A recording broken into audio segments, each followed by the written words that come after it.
La solidarité avec le peuple palestinien revient au début de la Nakba palestinienne où la catastrophe se poursuit jusqu'à aujourd'hui et se multiplie partout dans le monde et en particulier en France.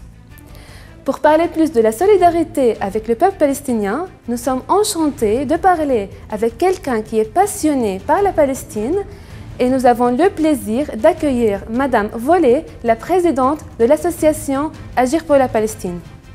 Bienvenue Madame Volé sur le plateau de la Palestine International Broadcast. Eh bien bonjour, je suis très contente de pouvoir échanger un petit peu avec vous sur la Palestine, un pays qui me manque beaucoup parce que en raison de la pandémie, je ne peux pas aller vous voir en 2020. Alors, vous venez de temps en temps en Palestine et vous aimez ce pays. Quelle est la raison derrière cet amour pour ce pays? Alors ce pays, je l'ai découvert en 2007. J'y suis allée avec 4 amis, quatre femmes de mon association. Donc j'ai mis les pieds là-bas pour la première fois en 2007. Et depuis là, qu'est-ce qui s'est passé? Je ne sais pas. En tous les cas, depuis 2007, je n'ai pas arrêté d'aller en Palestine, au moins une fois par an, voire 2 fois par an. Pourquoi? Parce que je crois que ce qui m'a choqué le plus, ce que j'ai aimé le plus, c'est dans ce pays, c'est votre hospitalité.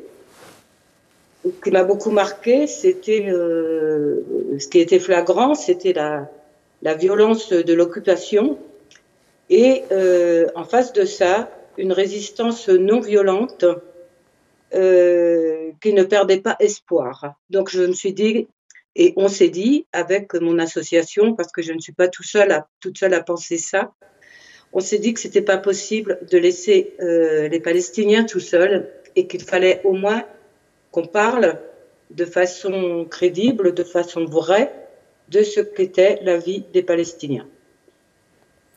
À travers les produits artisanaux que vous promouvez en France, vous introduisez la belle image de la Palestine. Quels sont ces produits que vous vendez en France? Quels sont les fabricants de ces produits? Et quelle est la réaction des consommateurs français? Oui, alors donc les produits palestiniens, il faut savoir que ce sont des produits que moi je ramène et mes amis quand on va en Palestine, que l'on ramène souvent dans nos bagages, dans la mesure où c'est possible, ce qui d'ailleurs crée quelques problèmes quand on passe à l'aéroport de Ben Gourion, mais bon. Sinon, on a un importateur en France qui alimente un peu toutes les associations de soutien à la Palestine. Il faut savoir que pour nous, Agir pour la Palestine, donc l'association que je préside, la vente de produits palestiniens est une façon d'ailleurs, il ne faut pas s'en cacher, de gagner un petit peu d'argent en faisant un bénéfice pour pouvoir développer après nos projets en Palestine. Mais c'est aussi une façon d'être sur des marchés pour pouvoir parler en direct avec des gens qui ne sont pas encore convaincus de ce qui se passe là-bas chez vous. Donc, nous avons bien sûr que des produits palestiniens. Il est clair que le produit phare, c'est l'huile d'olive. Et bon, on a des gens qui ne sont pas forcément des militants, mais qui trouvent que l'huile palestinienne est vraiment très très bonne, même si elle est peut-être un peu chère, puisque nous sommes... Nous la vendons avec un tout petit bénéfice. Mais pour eux, c'est un acte militant en même temps d'acheter de l'huile palestinienne. Ce qui plaît beaucoup, et ça surtout pour la communauté chrétienne, c'est tout ce qu'on rapporte de Bethléem, et notamment les crèches en bois d'olivier que l'on va acheter chez un artisan à côté de la Nativité. Ce que les gens aiment beaucoup aussi, c'est la céramique et le verre soufflé d'Hébron. Et les broderies, bien sûr, parce qu'il est clair que aussi, quand on parle du travail des femmes en Palestine, c'est important parce que ici, bon, on en parle beaucoup trop. Voilà, avec l'histoire des femmes voilées en France qui seraient des femmes soumises, etc. Montrer que là-bas, les femmes sont capables de s'organiser en coopérative pour vendre leurs produits faits de leurs mains. C'est quand même quelque chose de très important. Donc on a une bonne réception de la part de nos clients, si je peux dire, de tous ces produits qu'on peut leur présenter.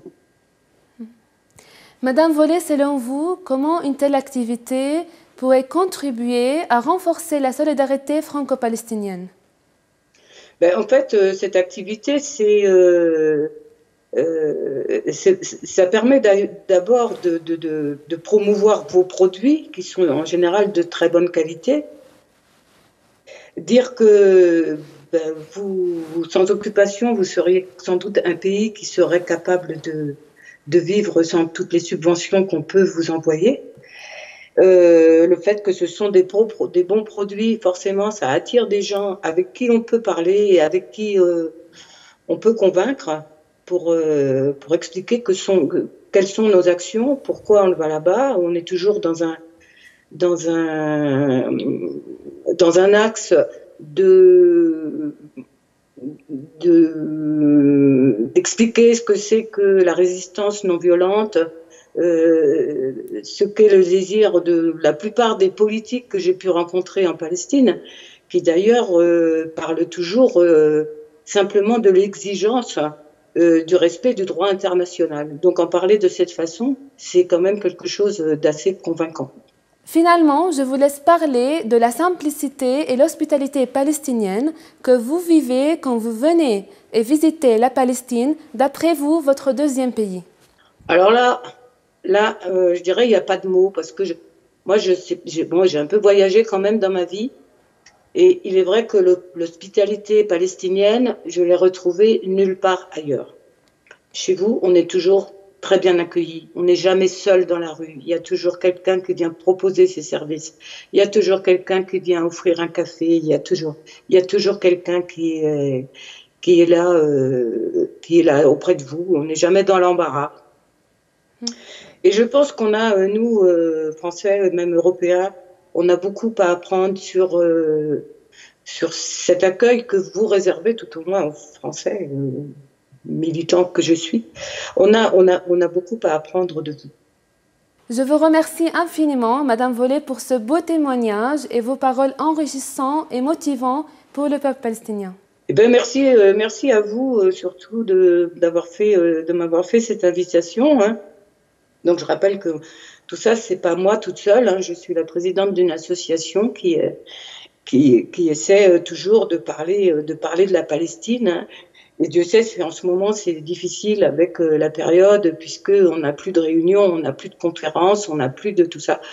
Mais on parle toujours de la Palestine. On continue malgré tout nos projets en Palestine. Moi, je suis tous les jours sur les réseaux sociaux, je sais ce qui se passe en Palestine. Je m'aperçois que peut-être du fait que les militants français ne se rendent pas en Palestine, notamment pour la cueillette des olives là, qui va arriver bientôt, ça fait beaucoup moins de Dieu qui pourraient être témoins de certaines situations de violence, et qu'Israël doit profiter de ce climat où il n'y a pas de témoins sur place pour vraiment rapporter ce qui se passe chez vous. Mais moi, j'ai qu'une hâte, c'est que 2020 se passe très vite et que 2021 ira beaucoup mieux rapidement et que je puisse aller vous voir parce que vous me manquez beaucoup. Je tiens également à vous remercier, vous nos téléspectateurs et téléspectatrices, d'avoir regardé cette vidéo. N'oubliez pas de nous suivre sur nos réseaux sociaux de la Palestine Broadcast International. Moi, j'étais avec vous, Joanne Alias. À la prochaine.